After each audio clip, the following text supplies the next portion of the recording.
we going home now?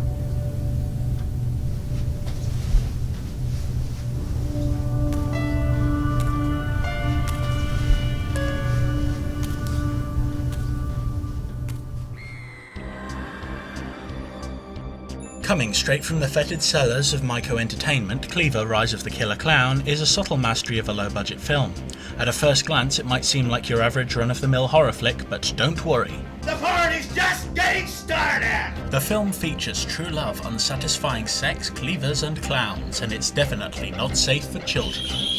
Stephanie Price plays Carly, a student knee-deep in debt with an uncertain financial future ahead of her. Fortune favours her with a freaky phone call, however, offering her a nice babysitting job.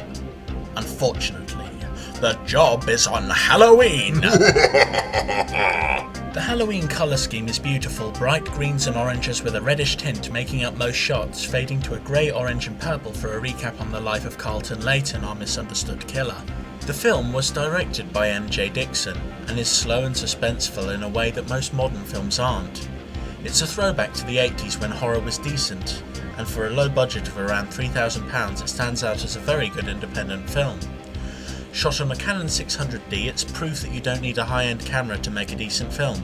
Too many filmmakers these days spend thousands of pounds on overspec cameras when the budget could be used to help elsewhere. The film features many different takes on horror performances, purposefully hamming the acting up at times, very reminiscent of the cheap horror films of the 80s. One thing I particularly liked was the score.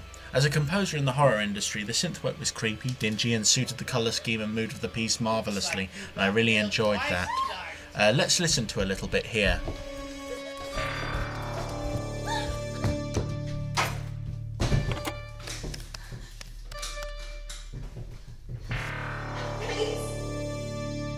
Without giving too much away, some of the deaths in the film could have been more graphic, and there were a few issues here and there, but to be snarky about such a decent film is to completely disrespect the cast and crew, who all worked fantastically well together. This is a film any independent film lover can happily add to their collection, and a fantastic piece of proof of what you can do on a budget. All in all, Cleaver, Rise of the Killer Clown was a nice little low-budget horror film and delivered far beyond my expectations, hopes, dreams and desires. It also provided a valuable guide to life on what to do if my wife ever cheats on me sometime in the future.